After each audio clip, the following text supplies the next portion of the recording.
오늘 본문에는 부활이라는 단어가 등장하는데 여러분 부활을 믿으시죠?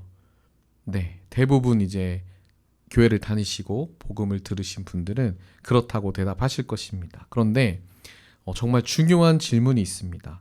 부활이 오늘 여러분의 삶을 바꾸고 있습니까? 라고 질문을 드렸을 때 많은 그리스도인들이 부활은 이제 죽은 뒤의 이야기다라고 생각합니다. 그래서 오늘을 여전히 부활과 큰 관계없이 때로는 세상의 방식대로 살아가게 됩니다. 우리가 함께 살펴보고 있는 고린도 교회도 이랬습니다. 죽은 자의 부활이 없다, 부활 자체가 없다라고 말하는 사람들이 있었습니다. 그래서 자신의 몸을 함부로 이제 굴리고 현재 삶이 망가진 사람들이 교회 안에 존재했습니다. 그래서 바울은 그러한 고린도 교인들을 향해 말합니다. 부활은 인생의 마지막을 위한 교리가 아닙니다 라고 이야기합니다. 그리고 부활은 오늘을 살아가는 능력입니다 라고 오늘 말씀을 통해 바울이 이야기하고 있습니다. 그래서 오늘 본문을 통해서 바울이 우리에게 이렇게 질문을 합니다. 당신은 부활을 믿고만 있습니까? 이건 무슨 뜻이죠? 나중에 먼 미래에 부활될 것을 믿고만 있습니까? 아니면 부활을 현재 살아가고 있습니까? 라고 오늘 본문을 통해 우리에게 질문하고 있습니다. 그래서 이 부활은 미래가 아니라 사실 현재다라고 말할 수 있습니다. 바울은 이 문제를 고심하면서 고린도 교회 안에 이렇게 부활에 대해서 소개를 하고 있습니다. 우리 20절의 말씀을 함께 다시 한번 읽어보겠습니다. 20절입니다. 시작. 그러나 이제 그리스도께서 죽은 자 가운데서 다시 살아나사 잠자는 자들의 첫 열매가 되셨도다. 오늘 본문의 또 중요한 단어 중에 한 가지입니다. 첫 열매. 이 단어가 오늘 본문의 키워드인데 그림을 하나 보시면 이 당시에 이 팔레스타인 농부들에게 첫 열매, 이것은 단순히 말 그대로 수확의 어떻게 보면 첫 것, 이것의 의미가 아니었습니다. 단순히 수확의 시작이다라는 의미 정도가 아니었습니다. 이 첫 열매는 무엇이냐면 농사를 한 전체 수확의 보증이었습니다. 뭐라고요? 농사를 한 전체 수확의 보증이 바로 첫 열매였습니다. 첫 열매를 거두었다라는 것은 나머지 수확도 반드시 따라오게 돼 있다라는 것을 의미했던 것입니다. 그래서 농부는 첫 수확, 첫 열매를 보고 무엇이라고 생각하죠? 와, 이제 됐다. 이 농사가 성공적으로 이제 열매가 앞으로 따라오게 되고 열매가 풍성하게 맺게 될 것이다 라고 첫 열매를 보면서 확신했던 것입니다. 이런 배경을 가지고 바울이 이야기를 하는 것이죠. 바울이 그리스도께서 부활의 첫 열매가 되셨다라고 부르는 이유가 바로 여기에 있습니다. 그리스도께서 부활하셨다라는 것은 우리 주 안에 있는 그리스도인들의 부활도 이미 보증되었다라는 뜻입니다. 그리스도의 복음을 듣고 그 복음 안에 제시된 부활에 대한 이 사실을 믿는 자들은 그리스도와 함께 우리들 역시 주님과 같이 부활하게 된다라는 확신을 가지고 살아가게 된다라는 것입니다. 예수님의 부활은 그래서 미래를 미리 보여주는 예고편이 아니라 우리 안에 생명이 시작됐다. 하나님의 통치가 시작됐다. 예수님의 생명이 우리 안에 시작되었다라는 하나님 나라가 우리 삶에 이미 시작됐다라는 선언의 의미입니다. 그래서 바울은 고린도후서 5장 17절에 이렇게 고백을 합니다. 우리 잘 아는 말씀인데 한번 읽어보겠습니다. 고린도후서 5장 17절입니다. 시작. 그런즉 누구든지 그리스도 안에 있으면 새로운 피조물이라 이전 것은 지나갔으니 보라 새 것이 되었도다. 그리스도 안에 있는 삶은 무엇입니까? 하나님의 다스림 안에 살아가는 삶은 무엇입니까? 새로운 피조물이 되었다는 것이죠. 새로운 시각을 갖게 되었다는 것입니다. 새 것이 되었다는 것입니다. 즉 우리 안에 하나님께서 새로운 창조를 이루셨고 그리고 이미 선언된 새로운 통치 속에 우리가 지금을 살아가고 있다는 것입니다. 그리스도를 닮아가는 것, 그리고 그리스도와 같이 부활하는 것, 그리고 그리스도와 함께 지금을 살아가는 삶이 바로 부활의 진정한 의미다라고 바울이 우리에게 이야기해주고 있습니다. 그렇기 때문에 부활은 아직 오지 않은 지금과는 상관없는 먼 미래의 사건이 아닙니다. 그리스도 안에서 이미 우리 안에 시작된 현실인 것입니다. 부활은 단순히 죽어서 천국 간다라고 말하는 약속이 아닙니다. 하나님 나라를 오늘 힘있게 살아가게 하는 능력이 바로 부활인 줄을 믿으시길 바랍니다. 우리는 이 사실을 기억하며 살아가야 합니다. 복음으로 산다는 것은 이제 새롭게 된 현재를 살아가는 것임을 의미합니다. 썩어 없어질 것에 우리의 관심을 두는 삶이 아니라 영원한 하나님 나라를 추구하고 그리고 그 하나님 나라의 가치를 우리의 삶에 구현해 내시는 하나님의 은혜의 다스림 속에 현재를 살아가는 것입니다. 그래서 내 삶에 하나님의 생명과 뜻이 이루어지는 것을 목격하며 사는 것이 부활의 신앙인 것입니다. 교회 나옴은 바로 여기에 있습니다. 이 땅에 수많은 건물들이 있고 수많은 기관들이 있습니다. 그런데 그 수많은 건물들과 기관들은 내 유익을 얻어내고 소비하는 곳입니다. 그런데 교회는 그런 곳이 아닙니다. 교회는 새로운 피조물이 된 사람들이 모여서 하나님 나라의 통치 안에서 현재를 살아가는 사람들의 모임이 바로 교회 공동체임을 믿으시길 바랍니다. 바울은 이 부활의 보증이신 예수 그리스도를 통해서 우리가 현재를 하나님 나라의 가치를 구현하시는 하나님의 은혜 속에 힘있게 살아가는 것이다. 그것이 교회이다 라고 말해줍니다. 그리고 이어서 아담과 그리스도와의 대비를 하면서 죽음과 부활을 자세하게 설명하고 있습니다. 우리 22절, 23절을 다시 한번 읽어보겠습니다. 22, 23절입니다. 시작. 아담 안에서 모든 사람이 죽은 것 같이 그리스도 안에서 모든 사람이 삶을 얻으리라. 그러나 각각 자기 차례대로 되리니 먼저는 첫 열매인 그리스도요 다음에는 그가 강림하실 때에 그리스도에게 속한 자들이니라. 아멘. 성경에서 말하는 이제 첫 인간, 인류, 아담으로 인해서 모든 사람이 죄의 지배 아래 살게 되었습니다. 왜 그렇게 됐죠? 하나님처럼 되려고 선악과를 먹었습니다. 하나님이 먹지 말라고 한 것을 먹었습니다. 하나님의 말씀을 거역한 것이죠. 그 죄가 하나님의 통치에서 우리를 끊어버리고 말았습니다. 그 아담으로부터 출발한 죄로 인해서 죽음이 우리의 삶을 지배하게 되었습니다. 그러나 하나님께서는 그 인간의 실패와 죽음을 내버려 두지 않으셨습니다. 아담의 죄가 죽음과 단절을 가지고 왔지만 하나님께서는 우리를 대신해 그 죽음과 단절의 문제를 해결하실 예수 그리스도를 보내어 주셨습니다. 그래서 그리스도 안에 모든 죄와 단절, 죽음을 이기시고 생명이 시작되는 삶으로 우리를 초대하신 것입니다. 그리스도에게 속한 자들은 그 생명 안으로 들어오게 된 것입니다. 그래서 바울이 아담과 그리고 예수 그리스도를 대조하면서 부활에 대한 탁월성을 이야기하고 있는 것입니다.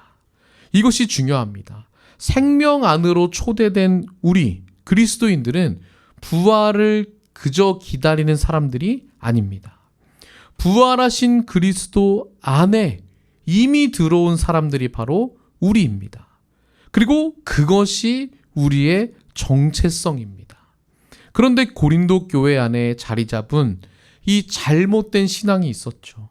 그들은 어디서 정체성을 찾게 되죠? 내가 가진 것, 남들보다 더 많이 소유한 것, 내가 남들보다 더 많이 자유를 누리는 것, 이런 것에서 비교하면서 자신의 정체성을 삼아갑니다. 그리고 그들 안에 죄를 합리화하기 위해서 철학의 사고가 결합되면서 어떤 것을 발전시켰죠? 영육이원론이라고 해서 육신과 영혼은 따로다. 그래서 우리의 영혼은 구원받는다. 육신은 더럽기 때문에, 육신은 썩어질 것이기 때문에 그냥 마음대로 살면 된다. 굴리면 된다. 육신은 아무것도 아니다 라고 하면서 본인들의 죄를 합리화했던 것이죠. 그리고 오늘날 교회 안에는 어떤 것이 자리 잡았냐면 마치 복음이 천국 초대권이라고 이제 전락되어 버린 것입니다. 많은 사람들이 교회를 다니면서 천국 가게 되었으니, 그 보증을 얻었으니 이제 끝났다라고 생각합니다. 그렇게 천국 초대권과 같이 생각하게 만드는 복음과 부활에 대한 이 왜곡된 개념은 이것을 무너뜨립니다. 몸은 썩어져 없어질 것이기 때문에 중요하지 않다라고 생각하게 하고 부활을 의미 없게 만듭니다. 그저 먼 미래의 이야기로만 치부하게 됩니다. 현재 삶에 아무런 영향을 끼치지 못한다고 여깁니다. 다시 그리스도 아니라 다시 아담 안에 살아가게 만드는 것입니다. 내게 주신 모든 것을 누리지 못한 채 하나님께서 이미 주신 생명보다 아직 내 손에 얻지 못한 것들을 더 중요하게 여기며 살아가게 됩니다. 하나님의 말씀을 망각하고 선악과를 먹으려고 했듯이 그리스도 예수 안에서 주신 영원한 생명으로 현재를 사는 삶을 뒷전으로 하게 됩니다. 그리고 사라지고 없어질 것을 얻어내기 위한 현재를 살아가게 합니다. 성경이 말하는 부활은 영혼만의 부활과 생존이 아닙니다. 몸의 부활이 확실하게 있습니다. 여러분들이 지금 살아가고 있는 이 육체가 부활하게 된다는 것입니다. 그리스도께서 육체로 부활하셨죠. 그리고 부활하셔서 도마가 믿지 못하니까 뭐라고 해요? 만져봐라. 근데 여기 창자국 그리고 못자국을 만져보라고 실제로 만져지는 그 몸으로 주님이 부활하셨습니다. 우리도 마찬가지입니다. 지금 이 육신이 부활하는 것입니다. 몸으로 부활하게 되는 것이죠. 그래서 우리의 몸은 중요하고 소중합니다. 몸을 함부로 대하지 않고 몸으로 하는 모든 것이 하나님 나라의 현재를 살아가는 영원한 의미를 가진다라는 것입니다. 예수님은 몸으로 오셨죠. 그리고 몸으로 병든 자들을 만지셨습니다. 그 병든 자를 만지면 병이 옮을 것 같고 부정하게 될 것 같고, 그래서 유대인들은 병든 자들, 귀신 들린 자들을 만지지 않았어요.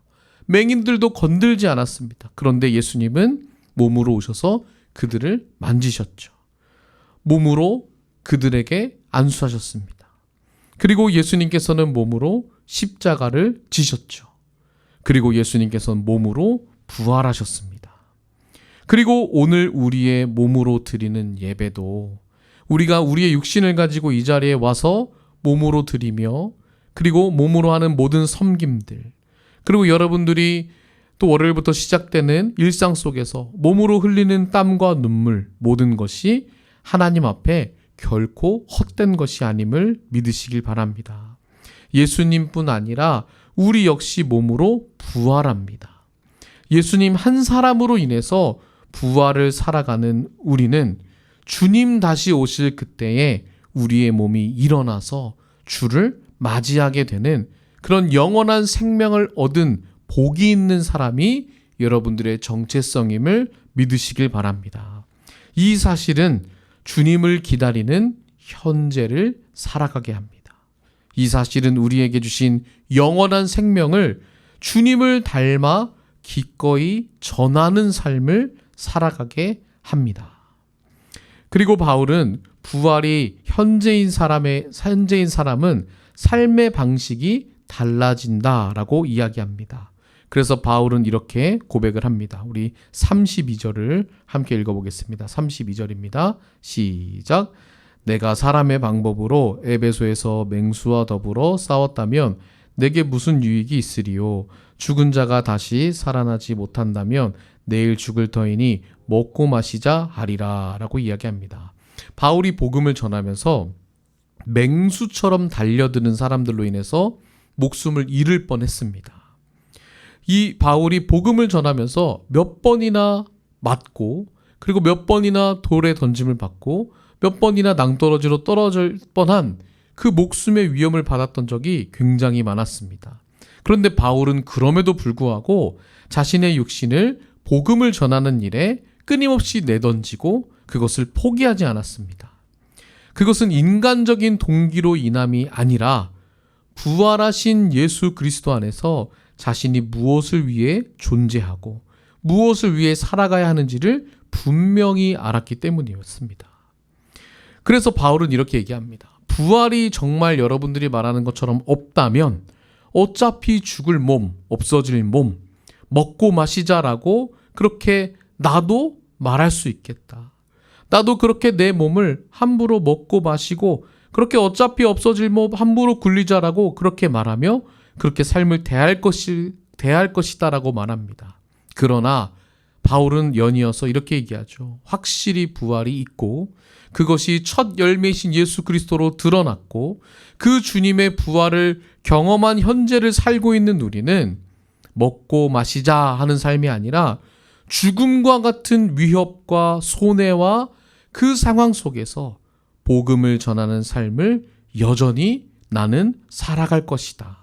그것이 내 삶의 목적이요 동기다라고 이야기하고 있는 것입니다. 그래서 진정한 부활신앙은 단순히 내가 미래에 내가 부활할 거냐 말 거냐 이것만을 이야기하지 않습니다. 진정한 부활신앙, 진정한 예수 그리스도의 생명이 내 안에 있음을 믿고 살아가는 이 신앙의 삶은 지금 내가 어떻게 살아갈 것인가 라는 것을 질문합니다. 그리고 누구와 또 무엇을 붙잡고 살아갈지를 결정하는 것이 바로 부활신앙입니다. 부활이 미래의 소망에 그친다면 지금의 삶은 결코 바뀌지 않습니다. 그러나 부활이 현재의 정체성이라면, 부활이 지금 현재 내 삶을 다스리는 그 생명의 원천이라면 지금을 살아가는 방식이 달라집니다. 내게 주어진 소중한 몸과 하루라는 그 시간, 우리의 인생을 허비하지 않고 하나님의 선물로, 하나님의 은혜로 대하는 줄을 믿습니다. 그리고 나의 육신의 정욕대로 살지 않고 그 정욕대로 살고 싶은 내 옛 자아는 죽고 날마다 새롭게 하시는 예수께서 함께하는 그 새로운 삶으로 현재를 살아가게 되는 줄을 믿습니다.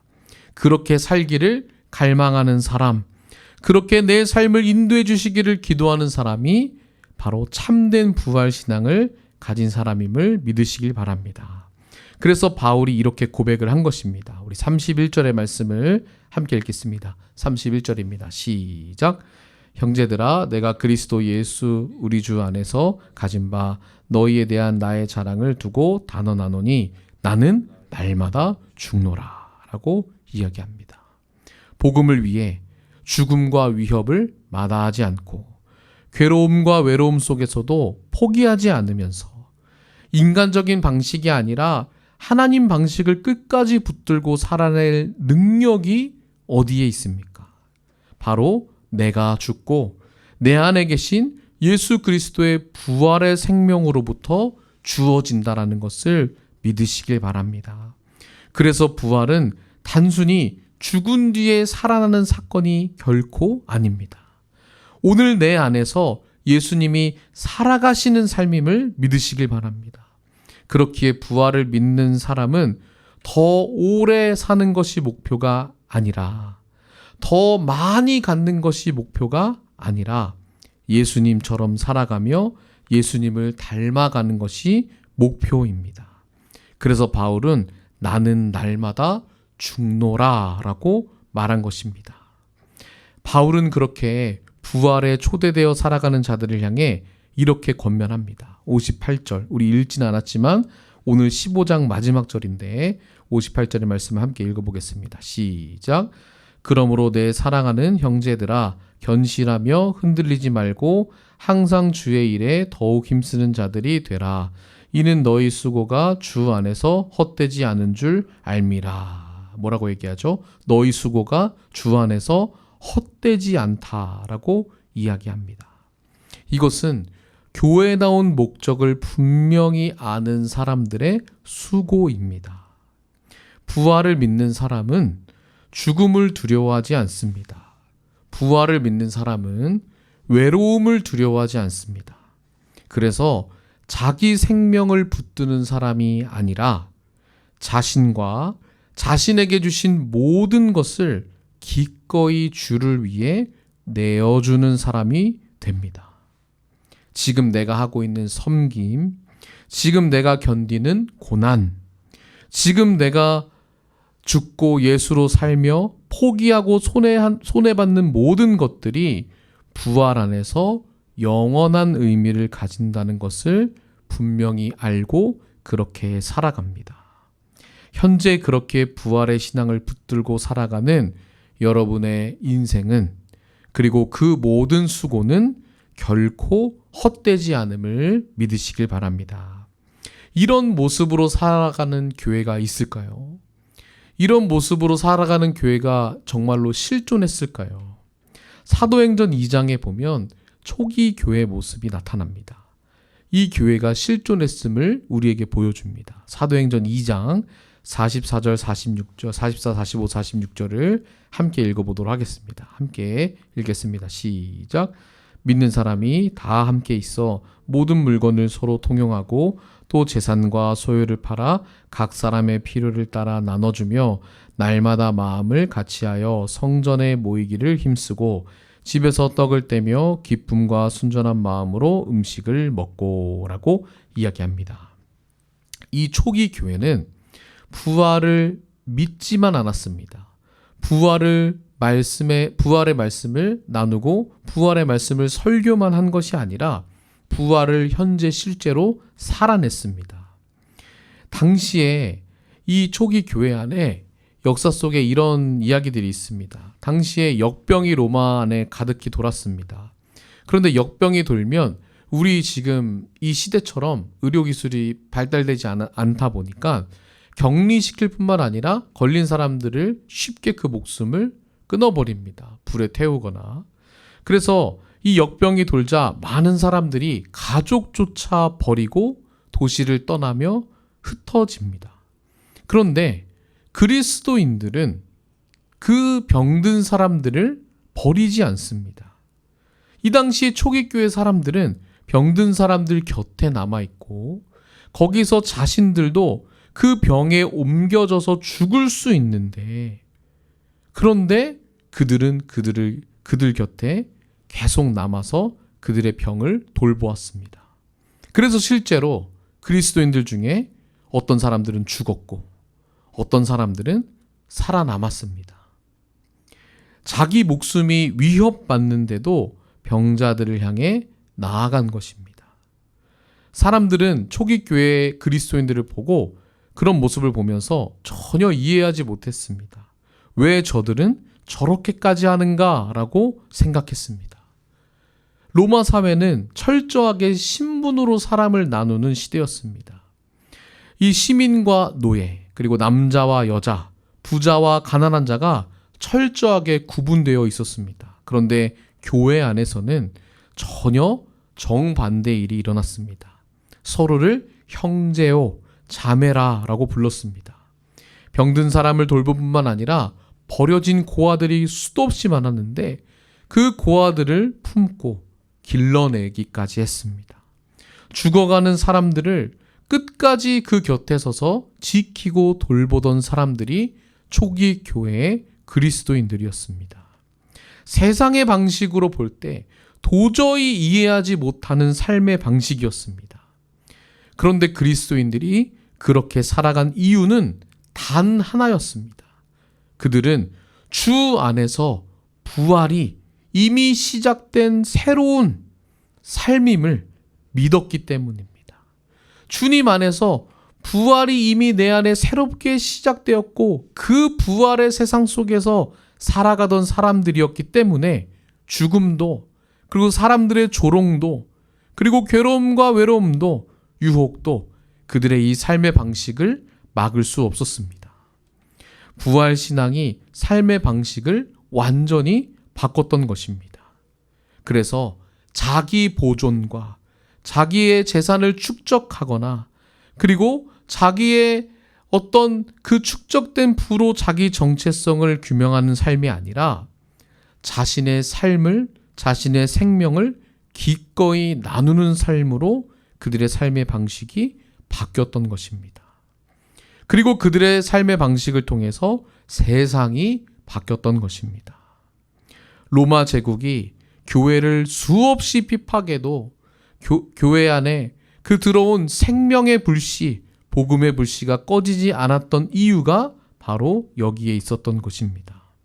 부활을 아는 사람들은 죽음이 두렵지 않았기 때문입니다. 부활을 믿는 사람들은 영원한 생명을 얻어내기 위해 사랑한 것이 아니라 그 조건적 사랑을 한 것이 아니라 이미 생명을 내가 주님으로부터 얻었기 때문에 죽기까지 사랑할 수 있었던 것입니다. 사랑하는 여러분, 우리가 지난 시간 계속해서 우리가 4주 동안 교회다움에 대해서 살펴봤습니다. 십자가는 교회의 기초였습니다. 그리고 자유는 교회의 삶의 방식이었습니다. 그리고 은사는 교회 안의 섬김이었습니다. 그리고 오늘 우리가 본 부활은 교회를 앞으로 나아가게 만드는 동력임을 믿으시길 바랍니다. 부활을 믿는 사람은 죽음을 향해 살아가는 사람이 결코 아닙니다. 이미 내 삶에 시작된 하나님 나라를 오늘 살아가는 사람입니다. 그렇기 때문에 우리는 오늘 그리스도의 가치를 우리의 삶에 구현해낼 수 있습니다. 우리는 오늘도 예수 그리스도께서 주신 생명 때문에 용서할 수 있습니다. 오늘도 내 곁에 두신 사람들을 사랑할 수 있습니다. 오늘도 주께서 그러하셨듯이 나도 주님을 섬기는 것처럼 누군가를 섬길 수 있습니다. 그리고 오늘도 그것이 손해보는 일이다 할지라도 복음을 위해 손해를 감수할 수 있습니다. 왜냐하면 그리스도께서 살아나셨고 우리의 모든 수고는 주 안에서 결코 헛되지 않기 때문입니다. 사랑하는 여러분, 사람은 모두 언젠간 죽기 마련입니다. 그러나 그리스도 예수 안에 살아가는 자는 죽음을 향해 나아가지 않습니다. 오늘 현재 부활하신 예수 그리스도께서 내 삶과 교회 안에 가져오신 하나님의 통치를 향해 나아가게 만듭니다. 우리 안에 함께 사시고 그리스도를 닮아가게 하시고 교회다운 모습으로 빚어가시는 그 주님께 날마다 나아가는 우리 이음숙교회 모든 성도님들 되시길 주님의 이름으로 축원합니다. 십자가 위에 세워진 교회, 자유로 사랑하는 교회, 은사로 서로를 세우던 교회, 그리고 부활을 오늘 살아내는 교회, 하나님께서 우리 이음숙교회를 그런 교회로 세워가실 줄을 믿습니다. 세상은 죽음을 피하려고 하지만 교회는 부활을 믿기에 사랑과 생명을 선택합니다. 누군가를 살리기 위해 존재합니다. 부활은 언젠가 경험할 미래가 아니라 오늘 그렇게 살아낼 현재임을 믿으시길 바랍니다. 그러므로 우리 모두 부활을 믿는 사람을 넘어서 부활을 현재 살아내는 사람이 되기를 주님의 이름으로 축원합니다.